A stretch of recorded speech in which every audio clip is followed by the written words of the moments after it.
So that's good to see you. Glad to meet you. And Glad to meet you. you have already met Tyrone, so I like that. And I've also worked with Ellen Williams. Yes, Ellen Williams. I saw that. Amazing. She's got a fantastic voice. It's every time I listen to it, I'm like, if angels stood in front of you and started singing, that's what she would sound like. Pretty much. It's the Onstage Podcast with Chris Ruppert.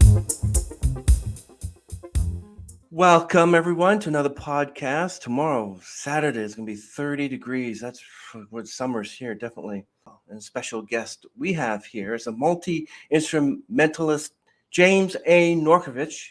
I hope I pronounced the last name properly.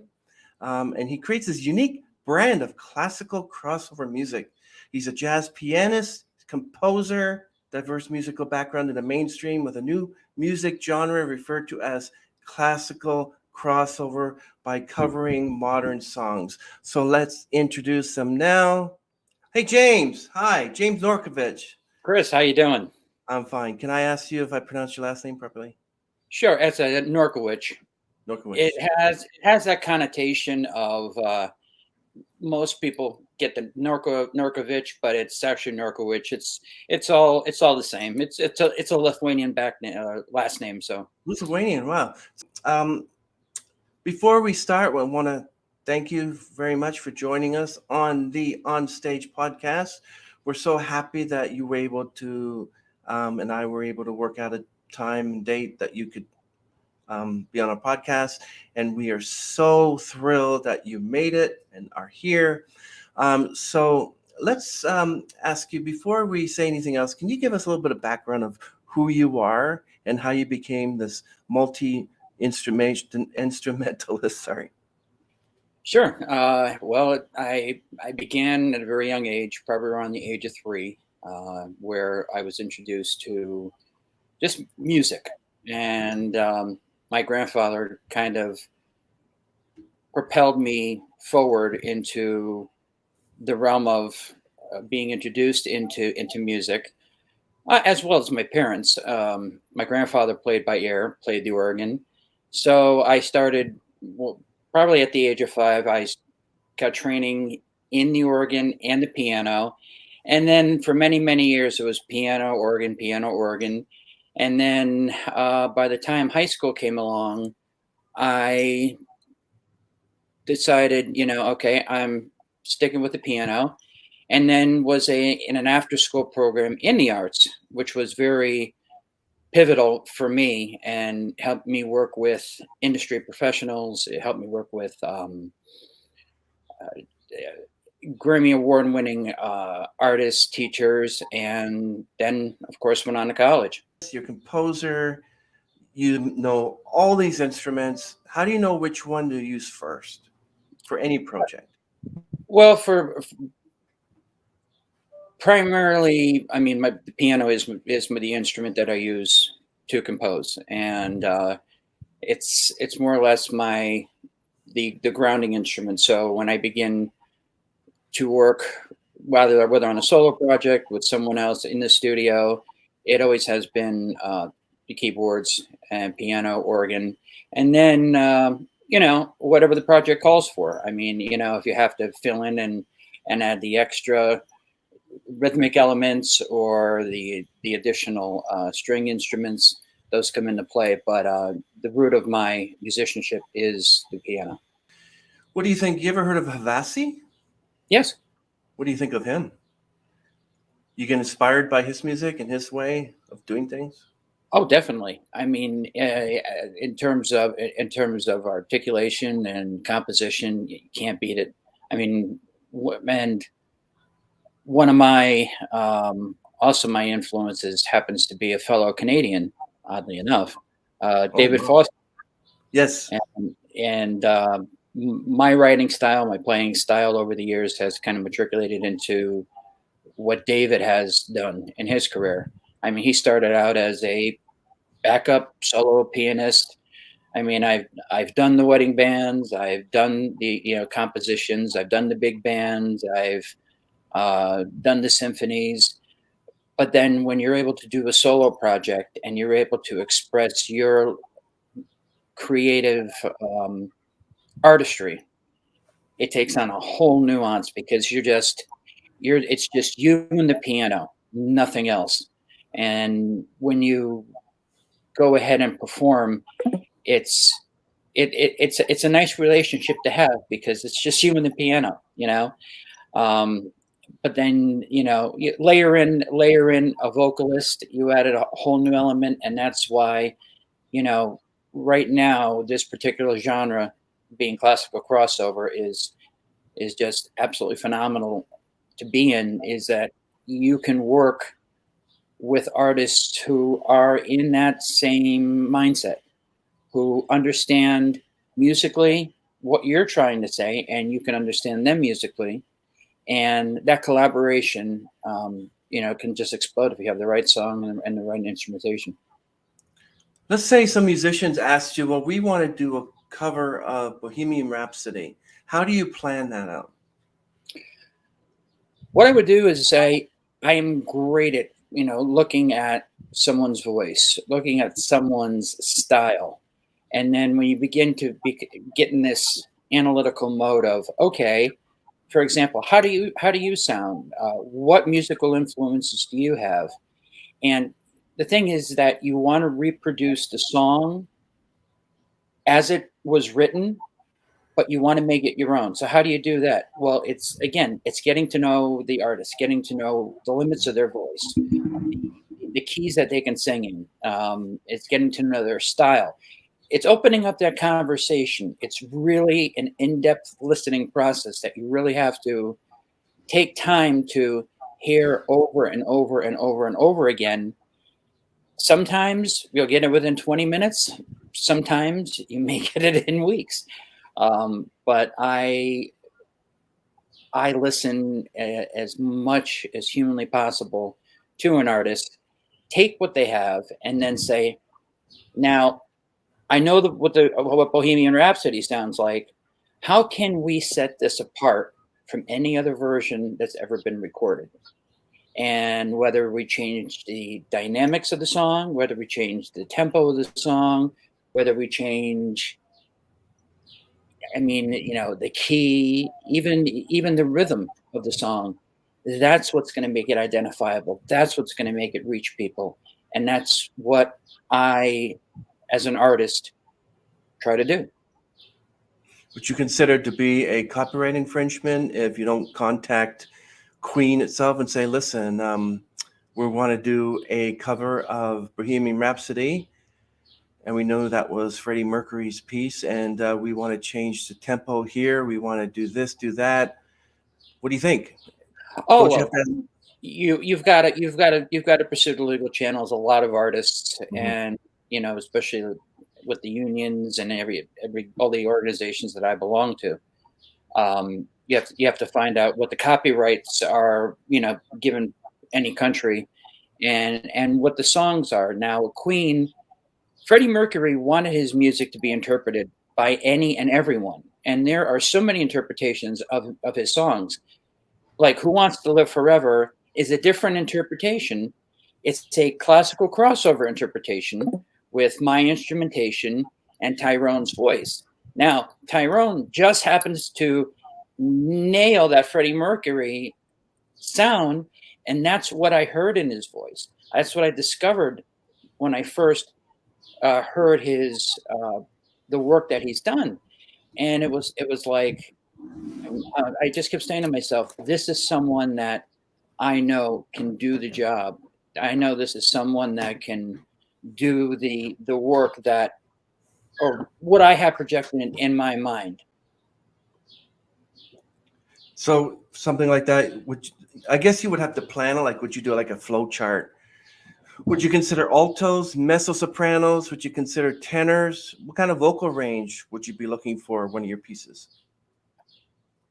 A lot of the ballads, that I cover or I write, usually call for a mezzo-soprano, soprano, type of voice. In this particular genre, take all that and throw it out that out the window. I'll tell you something, Chris. At first, I heard, because the whole backstory, if I may, of Who Wants to Live Forever. Here in the States, we had school shootings and all this discord that has been going on. And I wanted to do something, and yet I wanted to make a strong point and kind of awaken people to the fact that we can change the world through music. We can change the ideology of the world through music. But I wanted someone who would have that range. And so I said, Tyrone's the first tenor that I've actually ever worked with.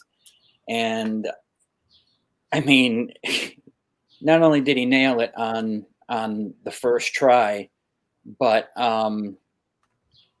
it's just, I guess, to answer your question, it goes piece by piece. It's what you can imagine. It's like, do I put a guitar in a particular song? Do I have them play on the higher end of the neck or the lower end of the neck?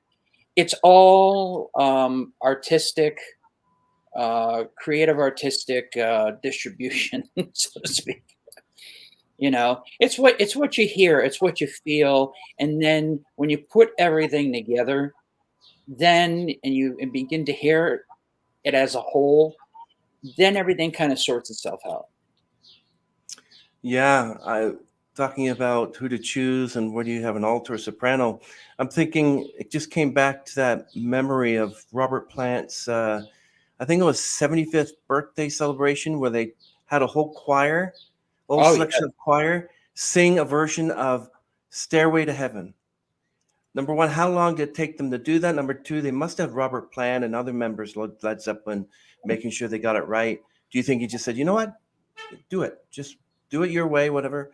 That was like, how long do you think something like that would have taken? Probably months. And you want to do it in a way that's different and that's going to captivate your listening audience.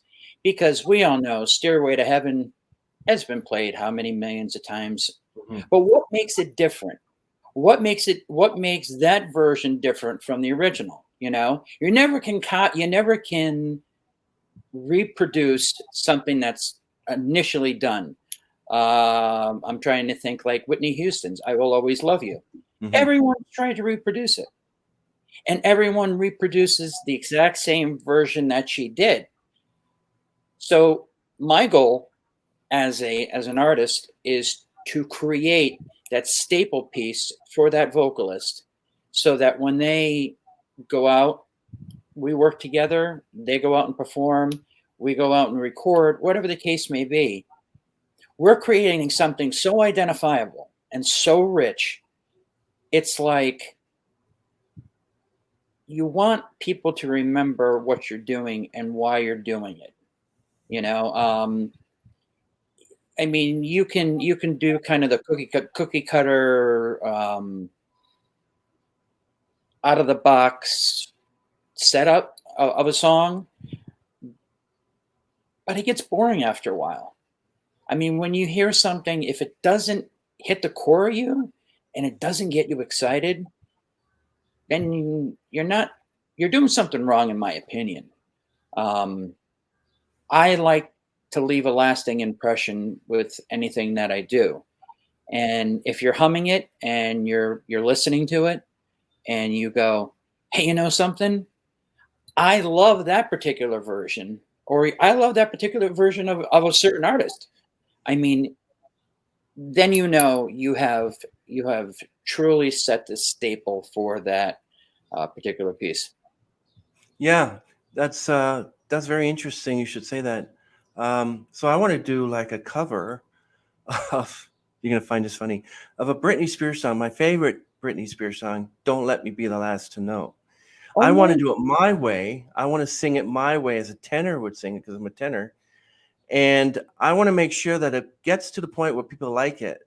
what do I have to do in order to release it? I know I have to go through copyright channels or write people. I can't. Brittany might say, I'm suing you because you didn't ask or whatever. I mean, the distribution companies that are out there now are pretty good in terms of when you go through these distribution companies and you submit your music, you do have to tell them, listen, I am doing a cover of this, and they will give those particular royalties over to the actual artist. There are very few artists that their catalog, like the Beatles. Now, with that said, I think their catalog was sold a couple years ago to one of the TV reality shows like American Idol. So they have the ability to use that music, but the copyrights, they're paying thousands and hundreds of $1,000s in residuals. So that's why it's good if you're going to do a cover, make sure it's a substantiated cover, and it's something that's passed the test of time, and yet when it passed that 70-year range in terms of after 70 years it becomes like public domain, you're pretty much covered. That being said, there's ways to make that Britney Spears song as a tenor in a whole different light. And, if you ever consider that, we can talk about it. Yeah, I like, because I'd be like, don't let me be the last to know, so I would just put my own spin on it, try to work it here and there, try to get it right and say, listen, I'm not going to say, I want to get in touch with Brittany and I want to see what she thinks. I'm just going to do the cover, do it the way I want to do it, and then go from there. And that's really what people are looking for. I mean, as you get older, growing up, I hate to say this, but you always say, well, we don't want to listen to our parents' music. But when we grew up, actually, our parents' music was pretty darn good. And it was written well, and it was performed well, and we learned a lot by listening to these artists. The artists that are coming out now are what the industry or the record industry wants to hear, or wants people to record this piece or that piece. And it's not so much music, it's just your standard verse, chorus, verse, bridge, and then that's the end of the song. But as long as it's got a good tagline and you market the snots out of it, then it's like, okay, yeah, this sounds great, but it doesn't have that depth. It doesn't have that soul. It doesn't have that tangibility that we grew up with like your Robert Plant, your Beatles, your Earth, Wind and Fire, your Chaka Khan, Whitney Houston, Michael Jackson, and the list goes on. Because they were trying to say something. They were trying to make their mark for their own artistry. An artist like Prince, for example, no one will ever play. No one will ever. You can sound like him, but you can never internalize what he had going on in his mind. And that's what's great, again, with the classical crossover genre, is now here's a brand new canvas. It's a brand new discussion. We're gonna speak with the artist. I've got the original version, but now if we bring these two together, how do we make a mix that complements both the original artist and the artist singing and my accompaniment and everything else in between? If that makes any sense. It makes a lot of sense. And let's go back to the part where you said that we don't want to listen to our parents' music. I tell you, I've heard some really good Edith Piaf, Charles Aznavour. The song She, which was done 50, 60 years ago, was brilliantly done by Elvis Costello. And I heard The Look of Love and L is What I Love. I've heard done by people today. So people say, well, I don't want to do anything with my parents' music. Are you kidding? Have you heard such and such, which was released in 1927? It sounds great by pop singer, So yeah. My second favorite Canadian. Mhm. You're my third, okay? So Yay. my second favorite, Michael Bublé. Yes. He has taken the standards and he's putting his own spin on them. So in essence, he's a crossover artist, but he's like a pop crossover artist. But again, taking the music that has worked for years, like Bobby Rydell Sway. I knew Bobby Rydell personally. And, I had interviewed him 2 years ago, and he said, I wish I had the chance to work with Michael Bublé. So Michael Bublé, if you're watching and you ever want to do a cover of Sway, I exactly have Bobby's notes on how to, work with it. But that's the thing. There's, Nat King Cole, and look at Elvis. There's a movie about Elvis is already out there. And now people are reinventing his whole entire catalog. And the cool thing is there are so many adaptations that can be done of his music. I've got a couple of my own in my back pocket to hopefully be released soon. But nevertheless, it gives an opportunity to hear his music in a whole new way. Like I have 15 songs I want to do, like a cover song my way, and then go from there, And what's great is then not only do people get to know you as an artist, but they get to know, the whole artistry that's also behind the song. And that's what I do, whether I do it as an instrumental or I have the ability to bring in a vocalist. And when I'm looking for a vocalist, such as Ellen Williams or, Tyrone Piper, you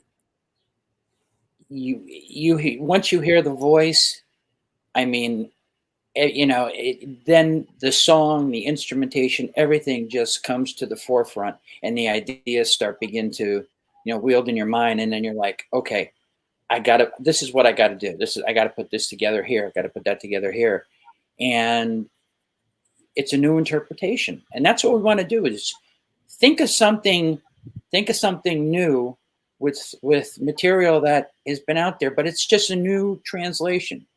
And that's what I encourage anyone watching. If you're just picking up an instrument, starting something new, that experiment, try a different genre, try a different a key, try a different interpretation.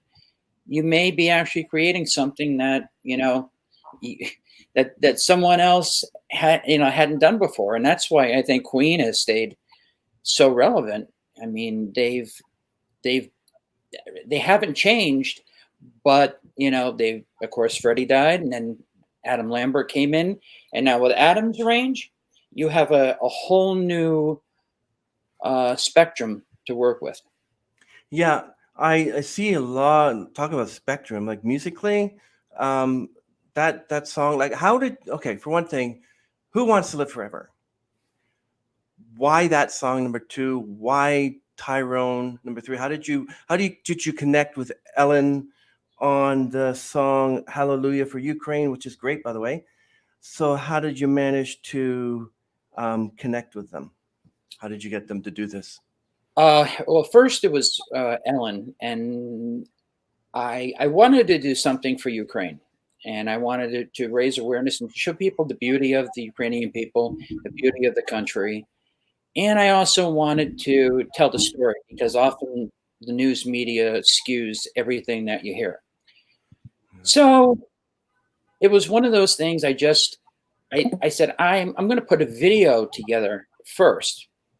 So I put the video together, and then I went down and in my studio, and I decided, well, I'm going to put an original song together. That didn't work so well. I just couldn't think of anything, and I started, you're just behind the piano. I'm going, started playing the intro to Hallelujah, and I said, wait a minute, I'm in that moment. I'm feeling something. I'm hearing something. What can I do? Hallelujah came out, and probably did two recordings of that particular version, and then put it on social media. Ellen had heard it. We had the conversation. 12 hours later was a piece that I could never, ever imagine.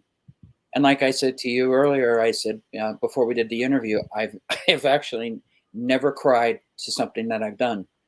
I mean, her voice just lays on top of the canvas that I have. And wow. I mean, I still listen to it and go, yeah, there you go.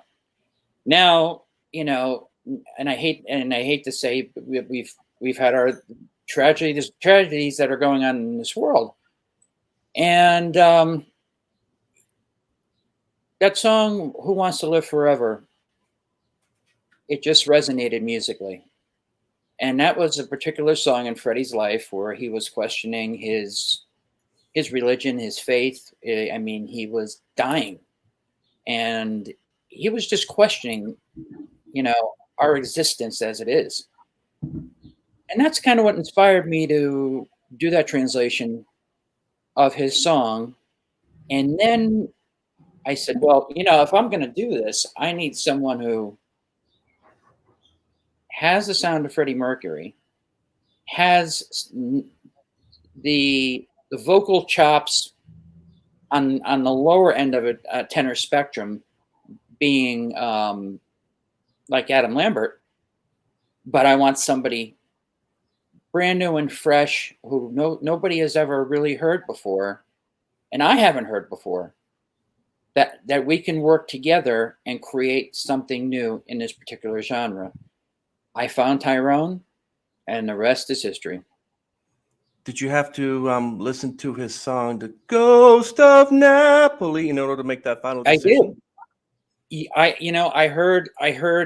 I listened to everything that he had on YouTube, and I first thing I said to myself, I'm like, how come he doesn't have more of a catalog?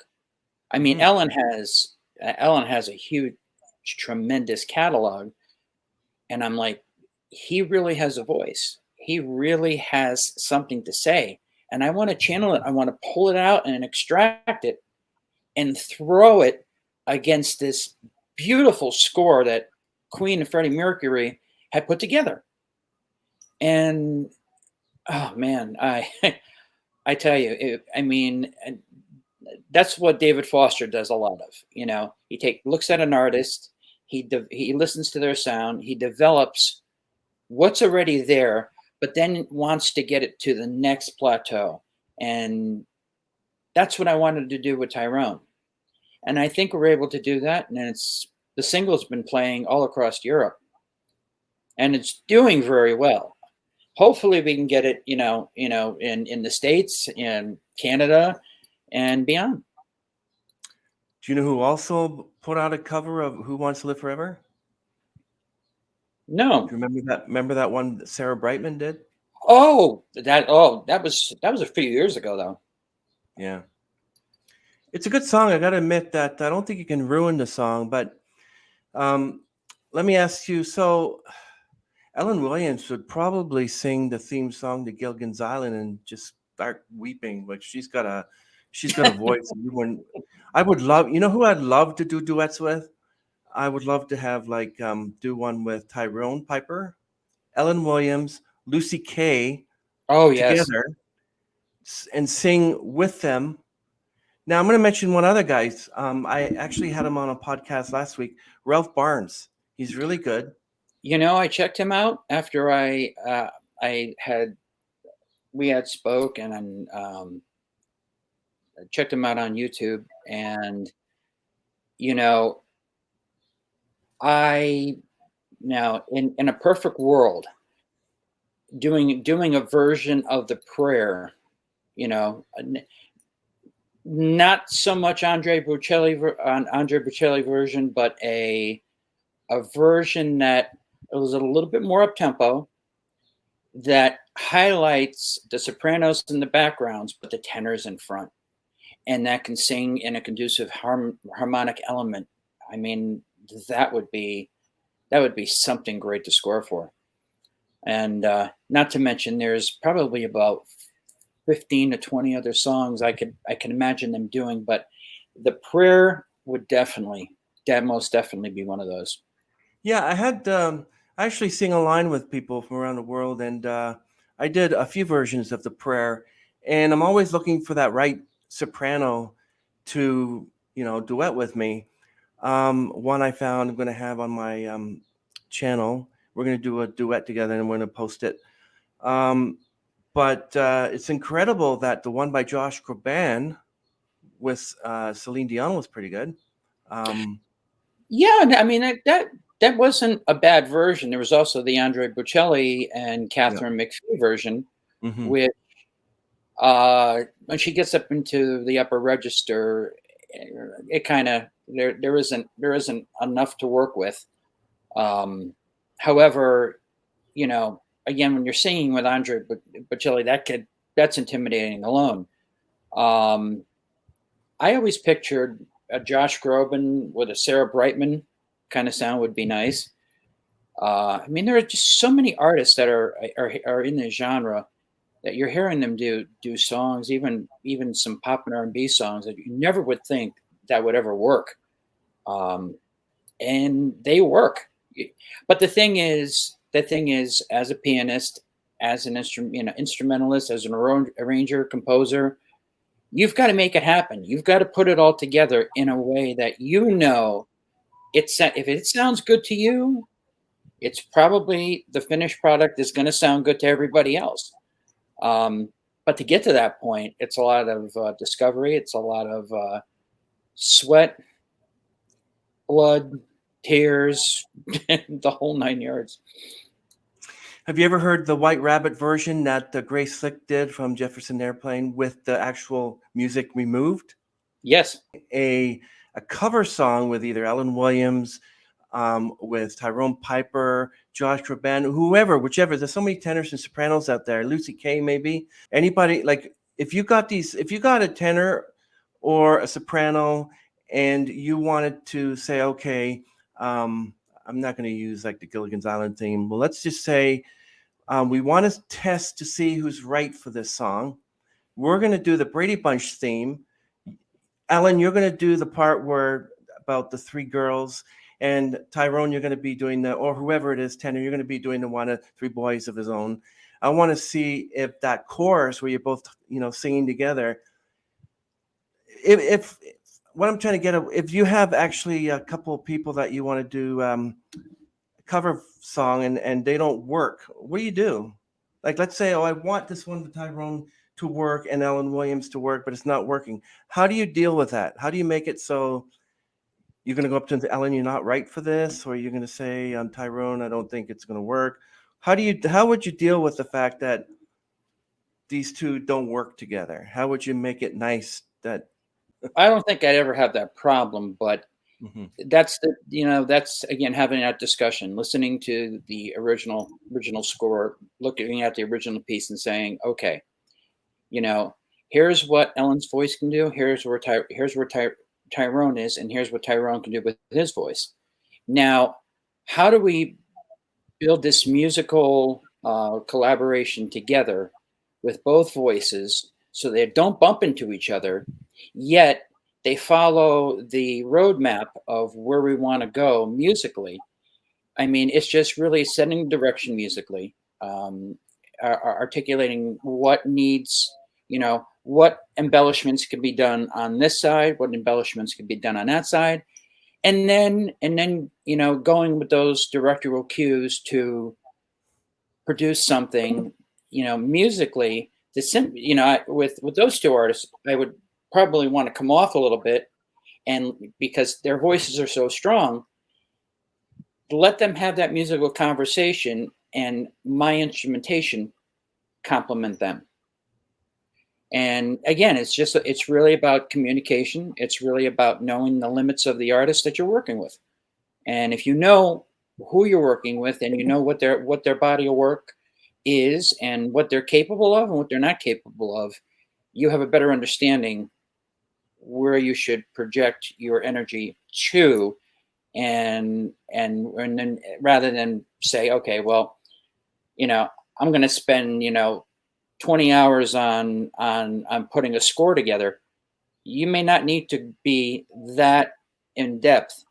You just may need just to simplify, just be as simple as humanly possible, and then have them lay their end on it. Well, that sounds interesting. I'm going to give you 2 songs. I want you to tell me if these are the songs you're going to do a cover.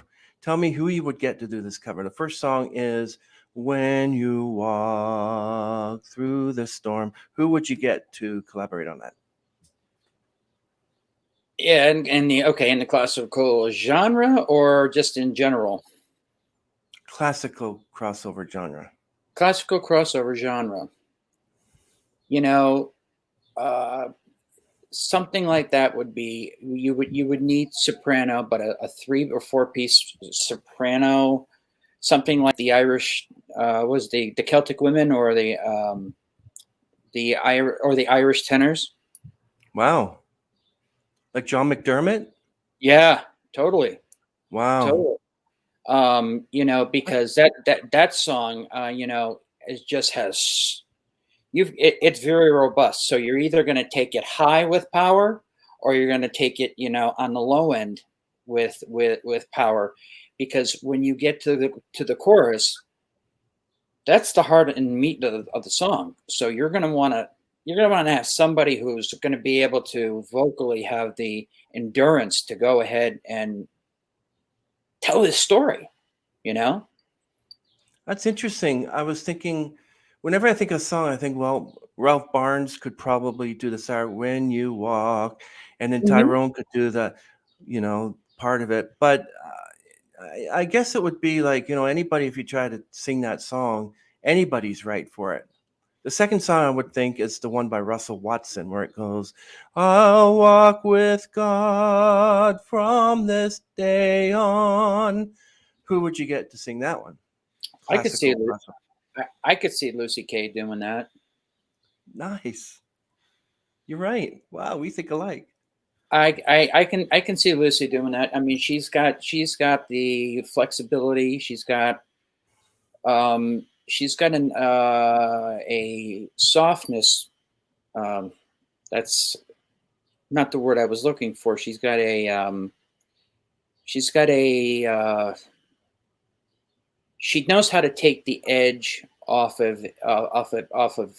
In other words, she has the power, but she brings that angelic element, exactly like Ellen does. But she throws less power into it, and there's more of a sweet sounding element with her voice. I totally agree with you. Both artists, don't get me wrong. I mean, both artists, and as well as Tyrone. I mean, you cannot put one over the other. Everyone is individually phenomenal. However, if you put them in the same room with me, or even put them in the same virtual room, I don't think there isn't anything that I couldn't do, because they all bring different things to the game, so to speak. Yeah, I could totally see Lucy Kay singing that song. But what do you consider? Like, I consider Nessun Dorma to be my Mount Everest song. So I'm gonna work on that one. But eventually, I'm gonna get to the end, and I'm gonna put the flag down and say I made it. I can sing Nessun Dorma, and it just go from there. I mean, I've actually done a piano version of that, and there is a classical crossover artist that I'm. She speaks 3 languages, and she's Russian herself, but she speaks German, Italian, Spanish. Nice. Now, she has more of her forte is more of doing the Italian operas and arias and things of that nature. So,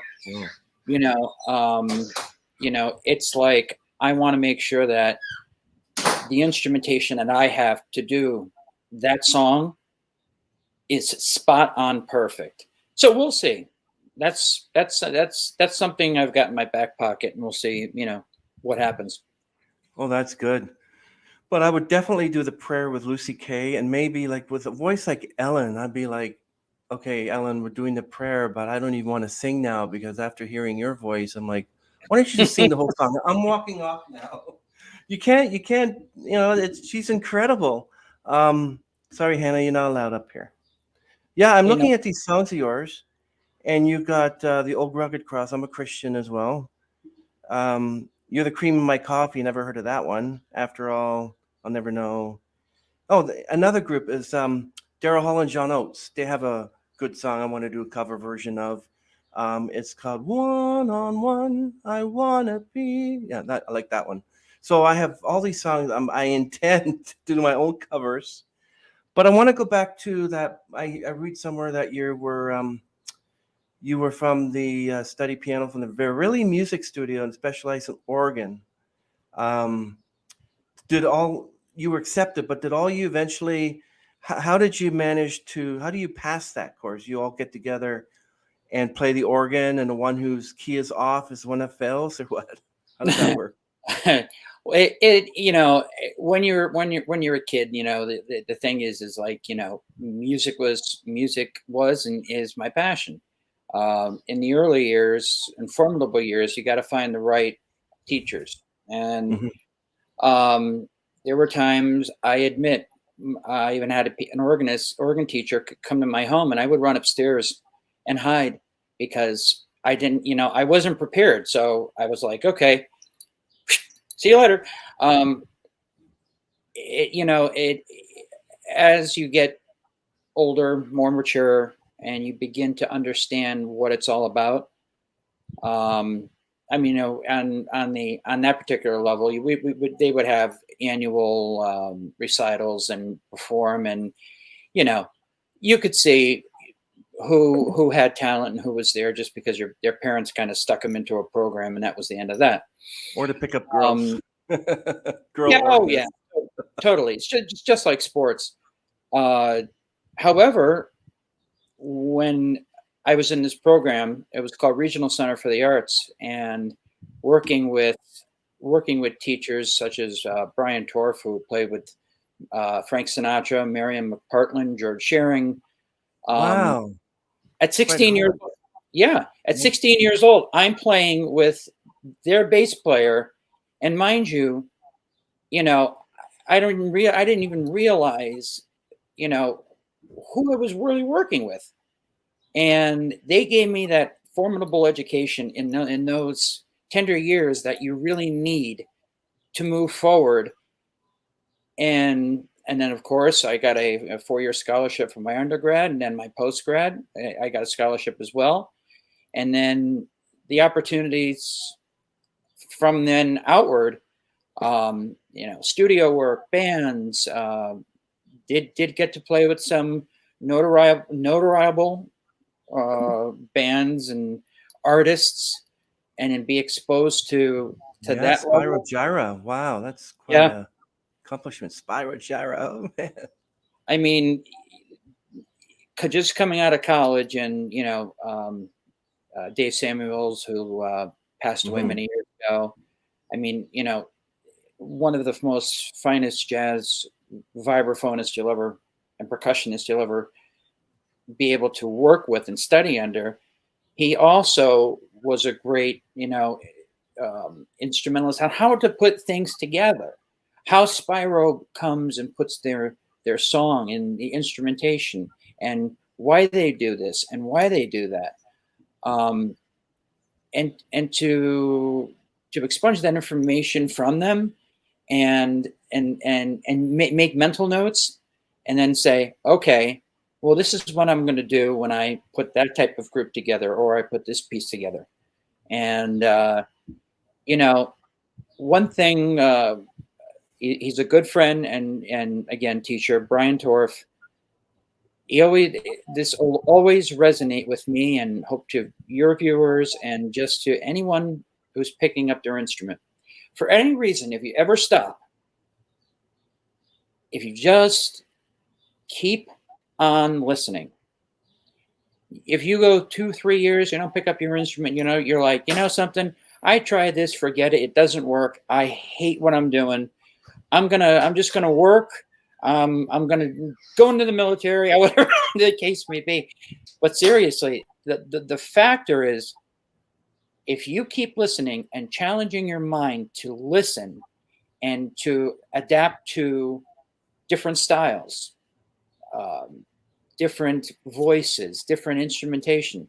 When you go back and pick up your instrument again, it's just a matter of getting the details and the actual chops back down. And we all go through it, but certain circumstances that happen in life, when they happen and you walk away from your instrument and you go back, you need to use those experiences to channel what you know and what you love. And then all that listening that you've done, it comes to the forefront, and then you become a better musician in the end. That's true. But what was your confidence like when at 17 or 18 you had to perform in front of crowds of thousands and then appearing on television? You must be like, I can't do this. I'm 17, 18 years old and people are going to know who I am. I'm in front of that camera. What was that like for you? I look back and I say, how did I do that? Because the anticipation leading up to the performance, I think, is the worst, because it gives you a chance to think. Because once you go and once you actually start to perform, it just everything comes together. And especially television, I remember just standing there and anticipating. As soon as the camera went on, everybody else around me got nervous, and I was cool as a cucumber. And it just seemed very natural for me to do what I needed to do. So who was the first collaboration ever? Was it Spiral Gyra, Dave Samuels? Who was the first one? That I worked, that truly, more probably Spiral. I mean, because that was taking your, again, coming out of college, and then being put in a real-time performance setting. And that's just something that, it's kind of like out of the frying pan into the fire. Yeah, soprano Natasha Barbieri has this classical crossover magazine YouTube channel.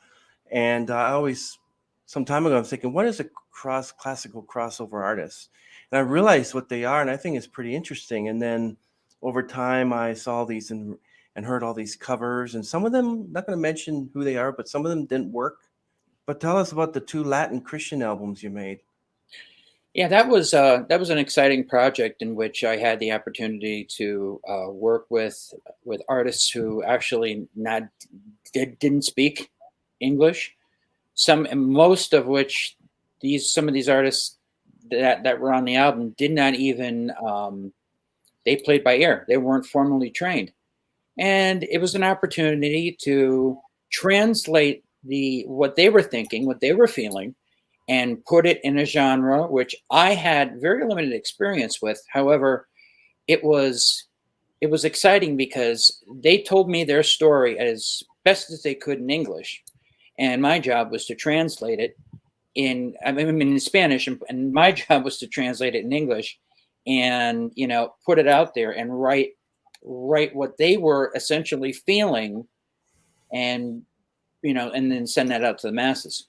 Music is a universal language, and when someone just by saying a very few set amount of words, and trying to tell you what the concept is and what the story is, that's where it all became, everything that I had learned to that point became real. It was like, okay, here's what you're trying, here's what you're feeling, here's what you're trying to say. I quite don't understand, but music breaks those barriers. So we were able to tell that story. We were able to distribute that story, and I think both albums really, really went well. Um, and in those particular albums, they helped different organizations and churches in Puerto Rico, and the work that we did was I think quite productive. Yeah, and your work is featured almost all around the world, which is quite a milestone for you. You must be pretty proud of that accolade. It's amazing, and the thing is that my life, my life, my faith, my music, and my family are by far the most important things to me. And and my music speaks of that, and so does my work ethic, in the in performing and recording. And I think that's a good healthy mix to have. Okay, so we did touch on the fact that you had Tyrone and Ellen doing a cover song because you chose them. What if Paul McCartney rang you up and said, "Okay, I want to do a cover song with you"? Do you have one in mind, or would you let him choose and try to make it work? Do you think he could even do a cover song? I don't know if he's done any, Oh, but McCartney could burp the alphabet, and I think he'd be okay. But seriously, I think if Paul McCartney were ever to approach me to want to do a song, I'd want to do something. I know this is going to sound wild, but as soon as he said that, there's a group that my father had introduced me to many years ago. Uh, Chambers Brothers. oh, They were a gospel group, yeah, and they had that song. They had "People Get Ready," but "Time Has Come Today."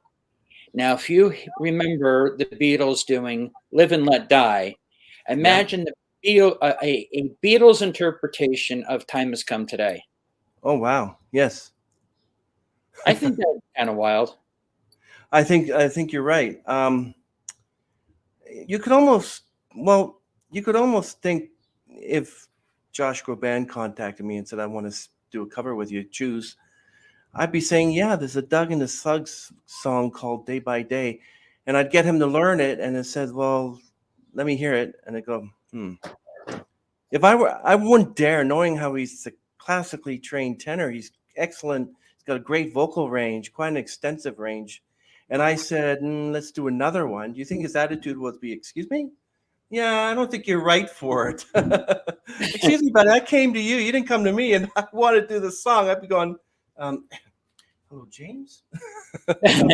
You know, he seems very flexible and easy to work with. And from what I've gotten to know about him through his music and documentaries and other things on David Foster alone, Mhm. he could have the tangibility to do something. I mean, okay, let me throw this at you. Mhm. I would like to see Josh Groban do a version of Boz Scaggs' "You Can Have Me Anytime."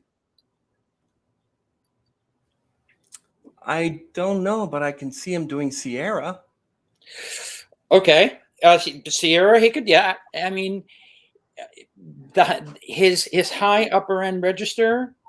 I mean, Boz is kind of a little lower on the spectrum, but I for some reason I could hear him do that. He'd probably have a very interesting version of Lido. I think you're right. Let me throw this one at you. All right, let's say you're talking to Sting right now. "Okay, James, we're going to do a cover song. Which one are we Ooh. going to do?" Of Sting. Mm-hmm. It can't be a Sting song. He's never done this song before, but he wants to do a cover song of this, and he's getting you to do it for him. It'd be interesting to hear Sting do some Phil Collins. Wow, we do think alike. Yeah. Something happened on the way to heaven on an upbeat. I definitely could hear Sting, but Separate Lives would be interesting. Oh yeah. But for now we'll go on living. That would just be, it's taking him out of that box, putting him into another box, and then saying, okay, let's try to do this. Let's try to do that. And I think it would work. Okay. Ideally, you might have to make some changes along some instrumental, buffers, but. So what do you have coming up? Like what other cover do you have coming now? Well, as you know, on my Spotify, on basically all streaming social media, there was a song I did over 20 years ago. So this song, I'll Never Know. It was a song that, you have those particular things in life that, bad relationships, and, I love writing love songs, and I love performing love songs, and of course, upbeat, happy stuff, but I'll never know what makes it very unique.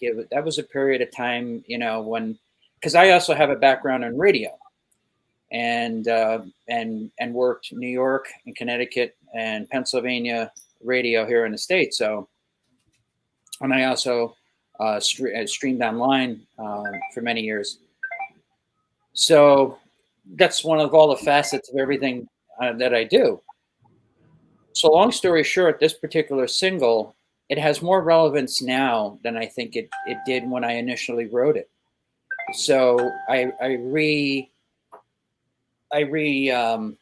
kind of re-upped what I thought initially, what I did on the original version, and just putting it out there, and so far it's getting good reception. But what I really like to do is to keep working, not only with the artists that I've started to develop a relationship with, but is to get more of the word out there in the classical crossover genre, and possibly do a compilation album in addition to doing individual albums with either artists or other artists that have asked me to work with them. Yes. So it would be nice. Now I know, as you know, we have a mutual friend, and Natasha from Classical Crossover. There's going to be a Classical Crossover concert, I believe in some October of this year. And, since the pandemic, we have a chance to now come out and listen and perform and do all those, basically all those things. So I am trying to put together, in a perfect world, classical crossover artists to do a classical crossover version of the 1984 We Are the World. Yeah, and you planning to get this together? I have the instrumentation I have down already, and it's more so trying. It's summertime here, and it's summertime there. Mm-hmm. So the thing is, what can we do? What artists would be in? What artists would be out? Proceeds could go to a charity of everyone's choosing, and it'd be a chance to really put this on the map, musically speaking. We all know and love the voices that were originally behind the original "We Are the World." There's Springsteen, Michael Jackson, Whitney Houston, Yep. Sting. But what David Foster did and what Quincy Jones did was something unique at that particular time. Everyone, I mean, even Bob Dylan, Bob Dylan, I'm a big fan of his music. His voice wouldn't fit certain genres that I work with, but that doesn't take away from who Bob Dylan is. I mean, his catalog is ridiculous. However, looking at the people, imagine having all those sopranos that we just talked about, like Lucy Kay and Ellen Williams, and then we can have our strong, robust tenors, our strong angelic mezzo sopranos, and I mean, just I know violinists, cellists, people who really, really could just bring this to life. It's something that I love, but I still need to, network and get a couple more people on the spectrum. But to answer your question, there's a couple things down the pipeline that I could tell everyone to listen and check for, and hopefully they'll come to fruition. As when it comes to contemporary pop music, people are very, very, I want to say, pretentious. It's just like, you've got to email my publicist. You got to do this. You got to do that. You got to, these artists, they have their own teams. They have their own production. They have everything else, but they're in it for the true value, which is, again, what I spoke of, is the musicianship. And because if they work well with someone, it's only to say that they're going to work well with other people in the genre. And then that also builds the repertoire of people that you can work with, essentially. And there aren't a lot of new writers, so to speak. I mean, again, coming from a jazz background, I'm used to writing or performing standards that we all know and love. And the new stuff is written for instruments. These instruments are actual vocal living instruments, so you treat them in the same way. However, the dynamics are a lot different than if you've got someone who's playing a guitar, or someone on drum set or bass or whatever the case may be. So it's going to be exciting to see. I mean, just in a short period of time, biggest thing, like I tell everybody, keep listening, keep checking out these artists, because you never know if you don't ask. And collaborations are the best way of having a musical conversation. So I'm always looking for someone who sings a really good version of the prayer.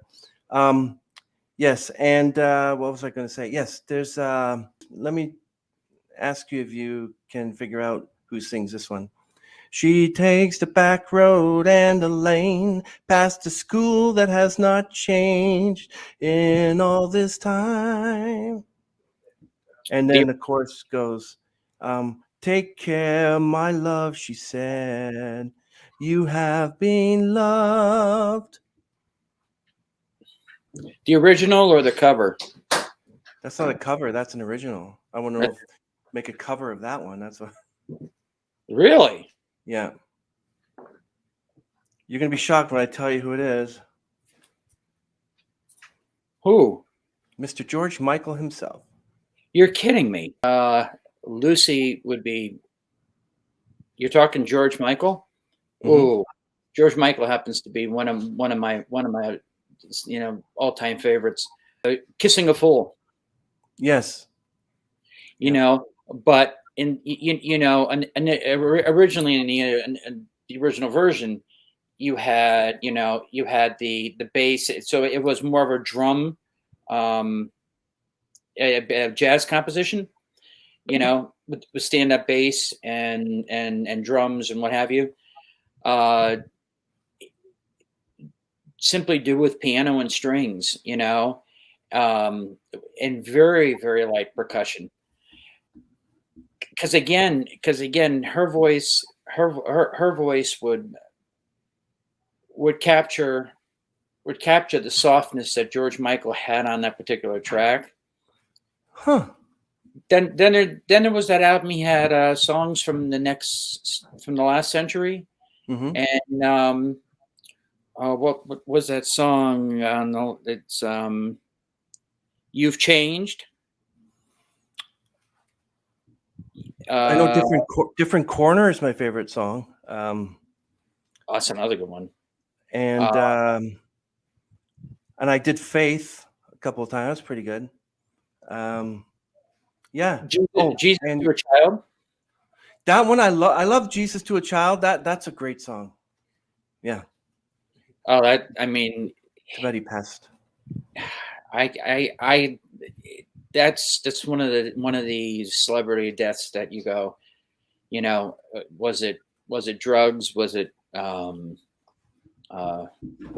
just natural causes? We'll never know.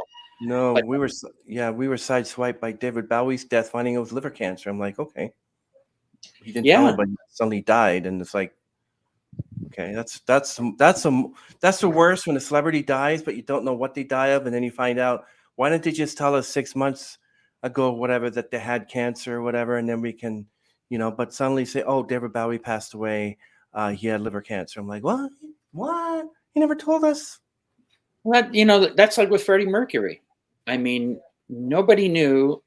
I mean, everybody knew, but nobody knew he was really that ill until days before he died, essentially. And it was, people were shocked.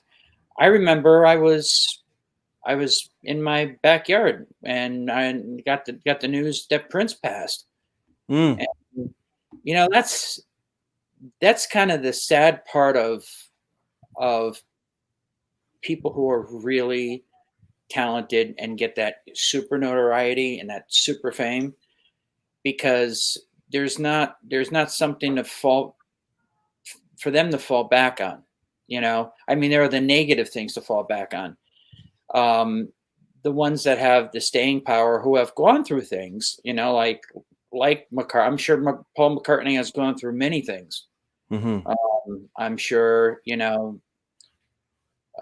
Sting and, Billy Joel, for example, are just a few artists who, they've been around, they've gone through their share of hardships. But if you take that musically and you flip it around, that's how you can overcome it. That's the healing power of what we do. You're having a bad day, sometimes the best thing is just put in the earbuds, go on this thing, and then, you're just taken away, and then you can reset and reground. And I think that's, if we're listening to good things that, make us feel inside more complete and more whole, then we're doing our job. AI, you can do a lot of things with AI with music. And is that one thing that you would do?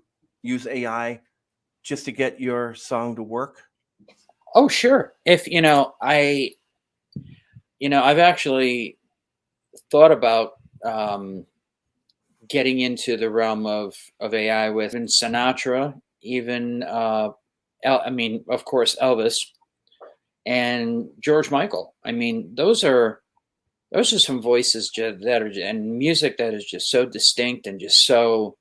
I mean, the catalogs are just, and the musicianship on the albums alone with these guys, they're just amazing.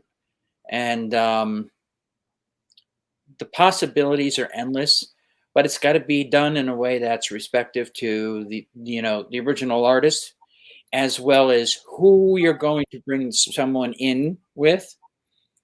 So, I mean, if you're bringing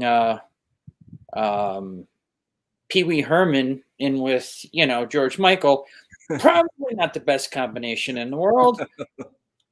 Or Baby However, Shark. then again, the way things here are in the States, some things really don't surprise me anymore. I mean, it's just, it's got to be done in a way that resonates with everybody. And also, you discover that Prince has 100, maybe more songs that you could release 20, 30 more Prince albums 50, 60 years from now. Everyone has, like the Beatles is probably music we haven't heard yet left. Sting, Michael Jackson, but maybe Sting and the Police. Sting has actually sold his entire catalog to BMG Music for $450 million. So did Neil Diamond. Oh, wow. And, and I think there's a broad, like Neil's got a Broadway show going on now. A Beautiful Noise. And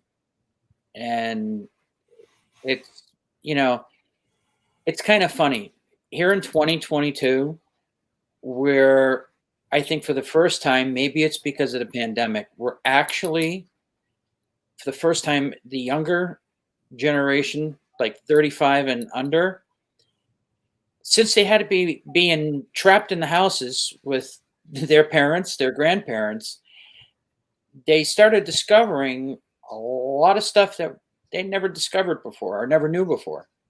And, that's really key, because a lot of this stuff is coming on periods of, it's been 70 years and it's got lost.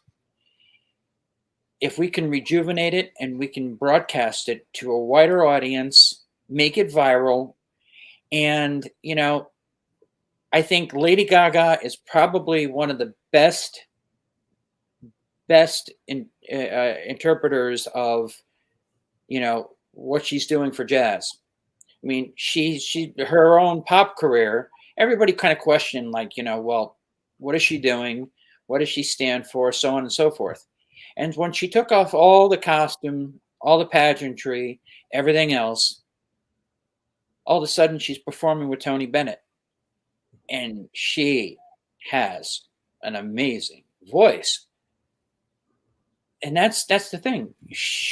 You got lost in the pop culture, and there's nothing wrong with that. But you always come back to your roots. Now, could Lady Gaga do something with an opera singer? Of course.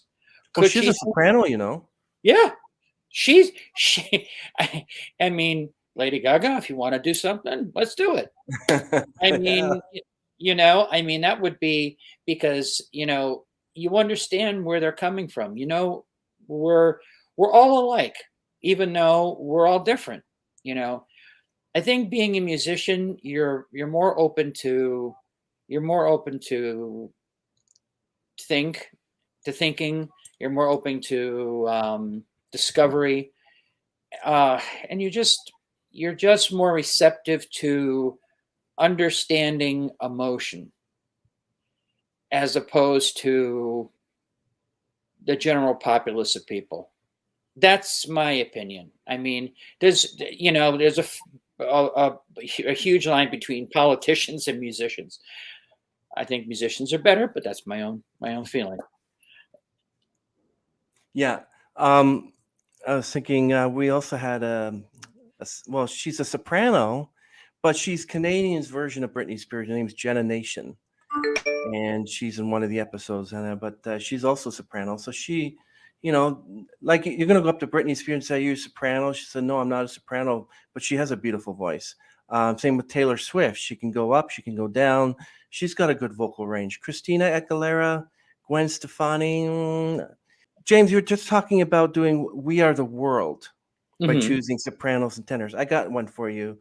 This is one I've been thinking for almost 6-7 months that I like to do a cover version of, and give all the proceeds, maybe to Ukraine or children need help, or maybe to education. Do they know it's Christmas? Soprano, tenor, maybe mezzo soprano, depending who. Like you could say, okay, alto. Let's see, you do the Boy George part. Yeah. It was just such an amazing opportunity, because she saw the video I did on Twitter, and then next thing you know, I just figured, let me throw it out there and said, hey, do you want to collaborate? Do you want to work together? Nice. And next thing she said, definitely. Got on a Zoom call, and then it like literally 12 hours later had the finished product. Wow. I've never actually cried, and I've said this a million times, to my own music. But at that point, I mean, that was just a whole nother level, So actually, there have been a couple people, and actually, as Natalia Stuko. Oh yeah, Natasha interviewed her just recently, I think. Yeah. Where we've been talking about putting something together.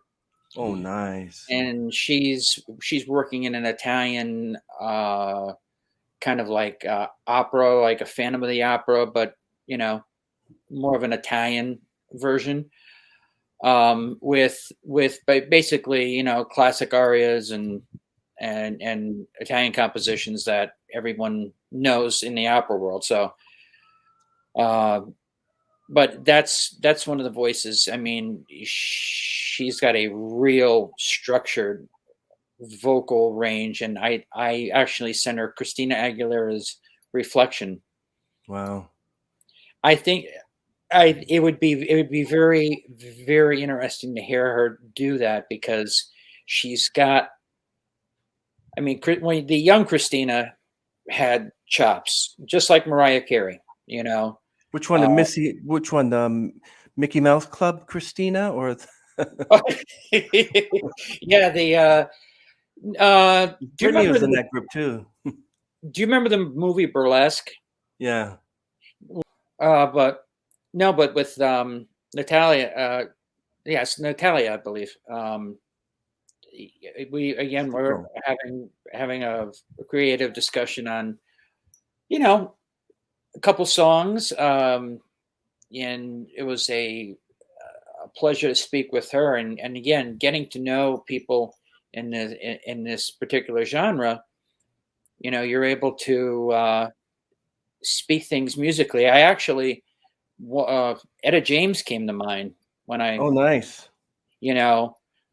I mean, of course, At Last would be too cliche, but I'm thinking possibly I'd Rather Go Blind. Something with a little of a classic R&B sound, but yet it requires some vocal tenacity to get through, and I think she could do it. What do you think of Amira Willighagen? When she was 9 years old, she sang Nessun Dorma. Again, anybody who can sing that and can sing it well, and have the ability to have those vocal chops. I mean, that's just a dream for someone like me, because you don't have to forcefully be behind your instrument, or start writing for a bunch of group of instruments and say, okay, we need this scope of instrumentation, and oh, by the way, you need to do this, and this. She has it down from beginning to end, and I mean, it's just, talent like that is just it was amazing. Wendy Carr is another one. Oh, love Wendy Carr. Yeah, it's just so incredible. It's just choosing the right one, saying, "Listen, we're going to do they know it's Christmas?" And we're going to put you in there. We're going to get you in there. And you have to think, okay, maybe Ellen, you're not right for this. Let's get someone else. Like, you're the master at this. You could probably put together a group, together, and get them to sing. Do they know it's Christmas? And by Christmas time, you'll show me what you got. I'm like, I never thought of putting such and such in there. I never thought of using that soprano, because you know how to do it. You know how to put things together. It's funny you say that, because it comes from a lot of listening. Most people,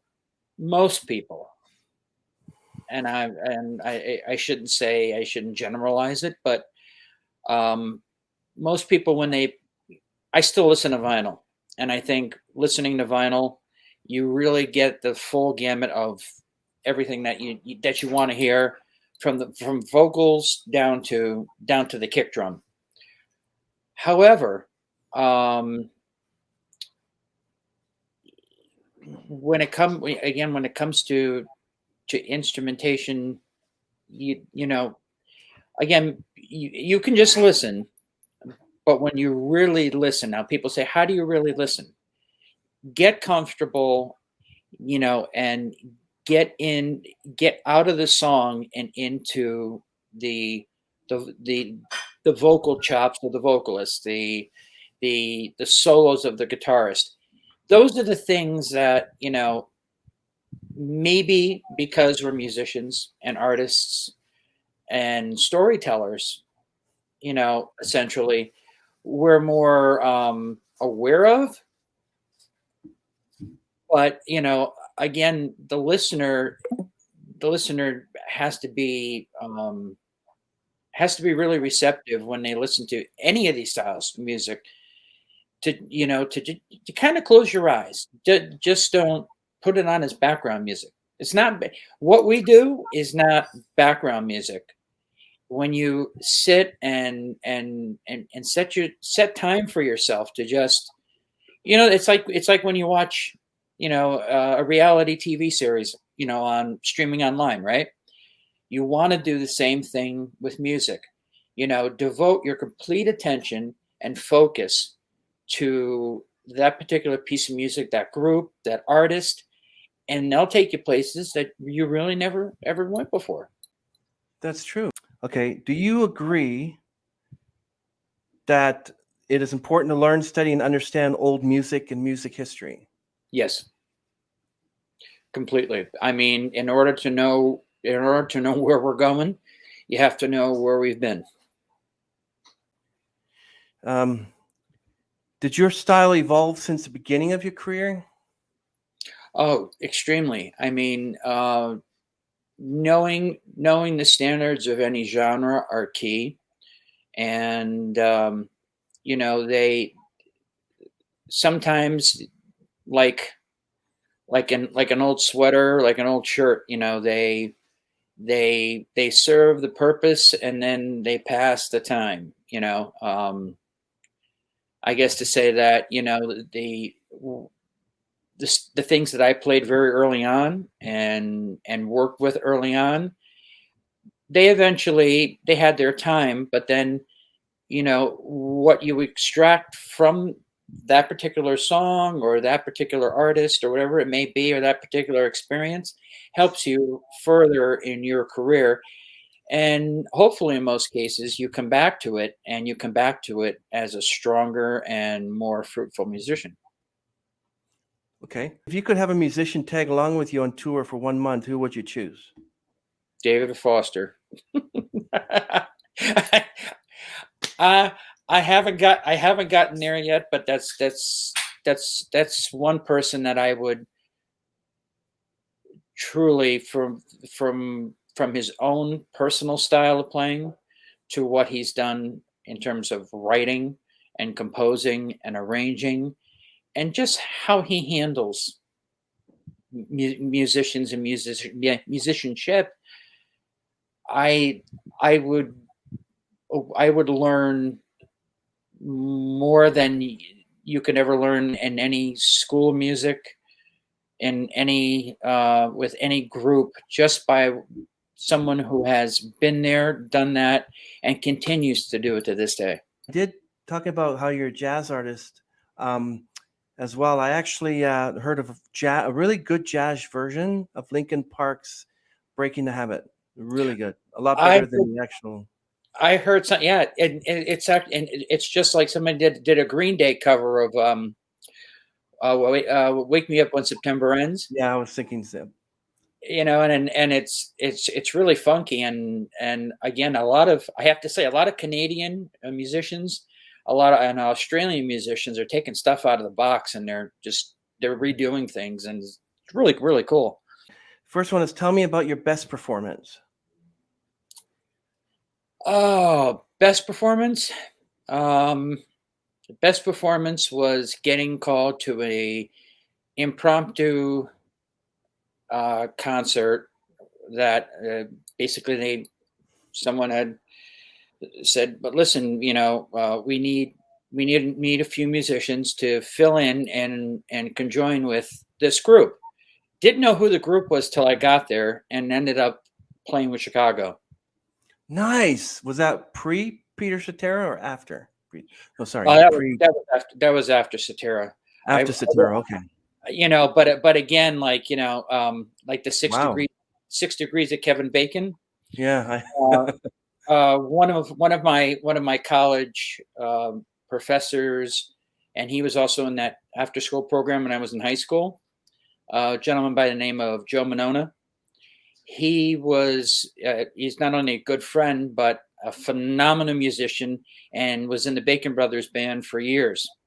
Yeah, Kevin Bacon is a really good musician. Yeah. Ask my good friend. He'll go, oh God, yeah. I mean, he has played for him for years, but again, these are just the musicians who inspire us. I mean, I have a signed Bacon Brothers hat from the entire band. Nice. And my friend who's worked with the Bacon Brothers and performed live and done studio work off record, he's just like doing the day-to-day bus thing, and it's too much. Next, the last question is, tell me about your worst performance. Ooh, worst performance and / worst gig.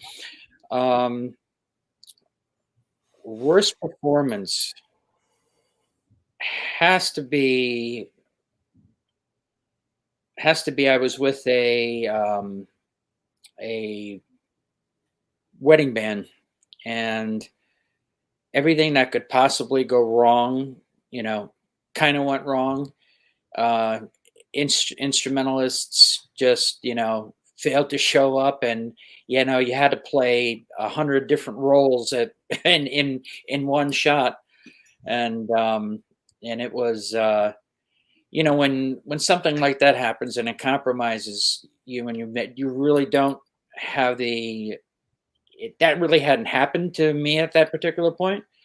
Wow. I was like, okay, well, how do we compensate? How do we fill in for those things that aren't here? And sometimes just, like Queen said, the show must go on. You just got to do what you got to do. And if, you have that communication in a live performance setting when everything just seems to fail, you step back, you say, okay, here's what we need to do. And then make those changes immediately, and then continue on, and hope that they never happen again. I totally agree with that, James, because I know that God has given me this voice, and I want to use it. I don't want to say thank you for the gift of my voice, but I'm not going to use it. I want to use it. I want to be able to sing. I haven't actually released anything in a while, and I like to, not that you've arrived if you have a Spotify single or something, but if God gave me this voice, I want to use it. And so, yeah, you've inspired me, James, just to do a cover and not worry about singing like the artist, try to find my own voice, my own vocal range, and just sing it my way and see if it works. Music shouldn't be in a box. It shouldn't be in this cookie cutter form. It needs to be, it needs to be out there. It needs to be open, honest, transparent. So everyone who's listening, everybody who doesn't even know, for that sake of the matter, of who we are, you discover and learn through this process by listening through other artists. And I'm getting to know more people in this particular genre. And again, to work with them, and they encourage me, they inspire me, and I hope that I can give the same to them, and that people listening will say, we want to hear more, and we want you to do more,